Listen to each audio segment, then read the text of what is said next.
Cuando el 9 de octubre de 1822 los haitianos ocuparon la parte española de la isla de Santo Domingo, se sella la advertencia que le había hecho el mandatario haitiano Jean-Pierre Boyer al líder de la independencia efímera José Núñez de Cáceres. Antes de realizar la invasión, el 11 de enero de 1822, Boyer envió una carta a Núñez de Cáceres anunciando que iba para la parte oriental de la isla junto a una fuerza impresionante, no como invasor, sino como pacificador. La ocupación fue la culminación de una serie de acciones que había hecho Boyer, entre las que se cita la toma de territorios de la parte oeste para anexarlo a Haití, como es el caso del llamado Lago de Fondo. Ese lago era un lago compartido entre la República Dominicana, entre la parte española y Haití. Ese no era un lago haitiano. Sin embargo, en el mes de octubre de 1821, el presidente haitiano Jean-Pierre Boyer, por medio de un decreto de división territorial, asume la soberanía de las aguas de ese lago. No hubo reclamo de parte de España y eso se quedó así. La toma de terrenos en el gobierno de Boyer se suma a otras que habían hecho autoridades de la parte oeste de la isla para quedarse con algunos territorios. ¿Por qué razón, si esas personas heredan 21.087 kilómetros, hoy tienen 27.750? A raíz de la Guerra de la Reconquista, o sea, la acción de Juan Sánchez Ramírez, Henry Christophe, que manejaba la parte norte de Haití, se apodera de San Miguel de la Atalaya y de San Rafael de la Angostura sin tirar un tiro. Van, lo ocupan y se quedan ahí. ¿Cuál fue la reacción de esta parte? Ninguna. Así ha seguido la toma de territorio por parte de los haitianos a través de los años porque no ha habido reacción.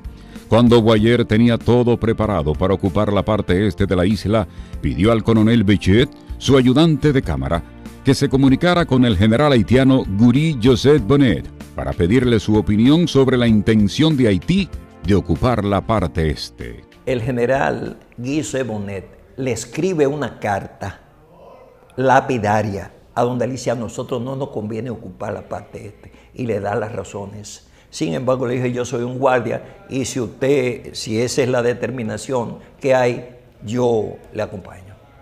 Y así se lleva a cabo la ocupación de 1822, cuando le advirtieron que no era conveniente que se hiciera eso.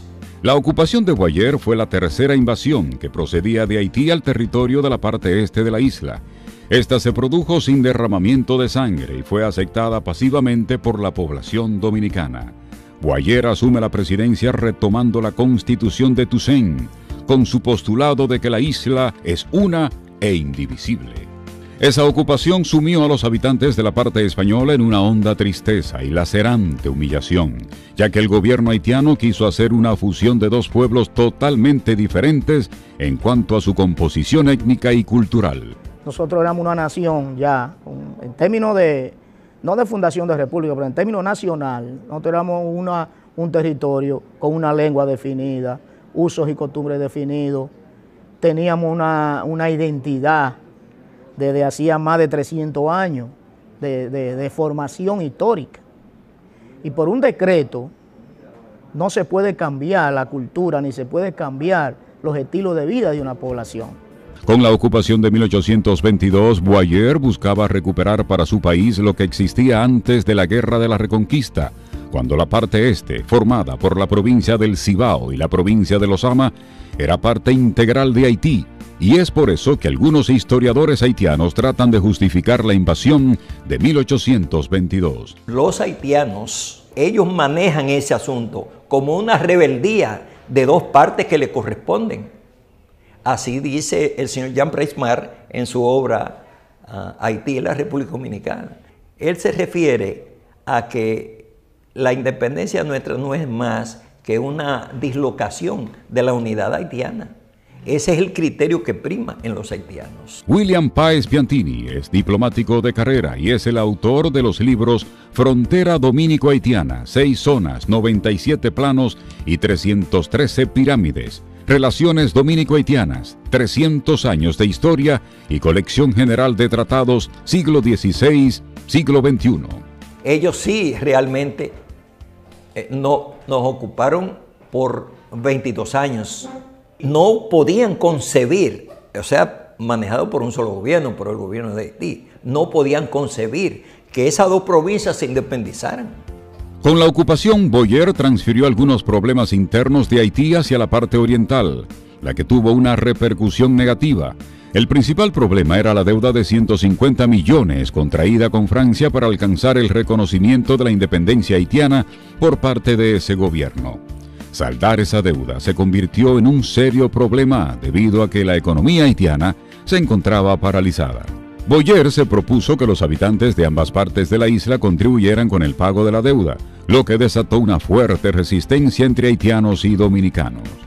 Durante la ocupación, que duró 22 años, se realizaron expropiaciones de terrenos en gran escala, se impuso el servicio militar, se restringió el uso del idioma español y se trató de eliminar costumbres tradicionales, como las peleas de gallo. Durante ese periodo de la ocupación haitiana se eliminó en la parte este de la isla la esclavitud, porque Haití prohibió en su constitución el derecho de los blancos de ser propietarios de tierras, por lo que las principales familias terratenientes tuvieron que irse a Cuba, Puerto Rico y otras naciones. Primero que Boyer hace es abolir la esclavitud. Ciertamente, aquí quedaban unos 12.000, 13.000 esclavos. Y él decreta que no puede haber más esclavos, porque viene de una nación que no hay esclavos. Ahora, se quiere vender la idea que Haití es el padre de la abolición de la esclavitud en Santo Domingo. No, el modo de opresión esclavista venía gradualmente en picada. Y venía ya en una situación en que los mismos esclavistas no soportaban mantener un esclavo por la misma crisis económica que había vivido la colonia de España Boba. A los esclavos liberados, el gobierno de Boyer les dio pequeñas parcelas de tierra. Con esa medida debilitó el poder de los hateros y de los grandes propietarios. Para elevar la agricultura, en el año 1826, Boyer aprobó un código rural que prohibía las pequeñas unidades agrícolas y obligaba a la población rural a trabajar de manera forzada en las grandes plantaciones y producir bienes para el mercado. También fueron ocupados durante la invasión de Boyer todos los bienes de la Iglesia Católica y deportados todos los clérigos, lo que generó reacción. Para 1827, 5 años después de él ocuparnos a nosotros, vino la revolución de los Alcarrizos, del sacerdote Pedro González y el obispo Valera. Pero no era porque ellos eran obispos y solamente porque ellos tenían las palabras, sino porque también eran sectores con identidad puramente española, criolla, y que fueron afectados también con la confiscación de los bienes a la propia Iglesia Católica. Otra de las medidas que adoptó el gobierno de Boyer fue el cierre de la Universidad de Santo Domingo. Entre los años 1823 y 1842, las exportaciones de madera se duplicaron. La exportación de tabaco se triplicó entre los años 1823 a 1842. Desde que se repobló la zona sur con Montecristi y Dajabón, Santiago favoreció mucho al desarrollo económico a partir de la producción de tabaco. La ocupación de toda la isla le daba a los haitianos la seguridad de evitar invasiones del exterior, pero desde el punto de vista económico, Haití no tenía gran interés por Santo Domingo. La población haitiana era 5 veces mayor. Los funcionarios y terratenientes haitianos no se implantaron en Santo Domingo. Durante los 22 años que se mantuvo la ocupación haitiana, la isla no tenía frontera. Simbólicamente sí, desapareció, porque nosotros éramos una semicolonia de Haití y el gran poder político estaba en Puerto Príncipe. Y obviamente que ahí no hay ese cierre de frontera porque es el mismo gobernante. Entonces Haití se convierte en metrópoli para nosotros.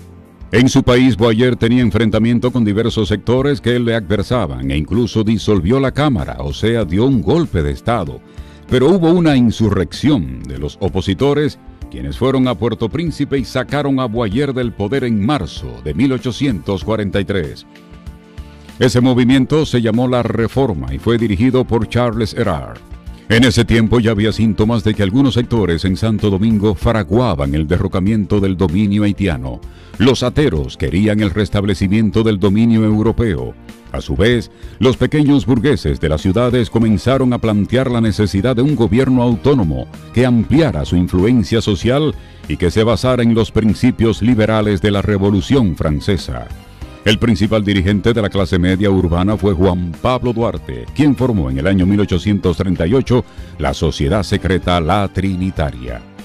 Ese dominio haitiano sobre la parte este de la isla se mantuvo hasta el 27 de febrero de 1844, cuando fue declarada la independencia, creando la República Dominicana, que de inmediato en su primera constitución, el 6 de noviembre del año 1844, declara como los límites de la nueva república los señalados en el Tratado de Aranjuez de 1777. Y a los protagonistas de la independencia nacional no les interesaba ocupar otro territorio. Fíjese que el principio era el principio de identidad, como yo le decía ahorita. Porque nosotros no nacimos como Estado para ocupar otros estados. El mismo principio del líder del movimiento trinitario lo decía, la soberanía. Y de ahí en adelante, a los dominicanos les tocó librar varias batallas en defensa de la soberanía del territorio nacional, enfrentando nuevas ocupaciones de Haití desde el 19 de marzo del mismo año y manteniendo esa lucha para sacar a los haitianos de la parte este de la isla hasta el año 1856. De lo que pasó más adelante, le hablaremos en otra historia.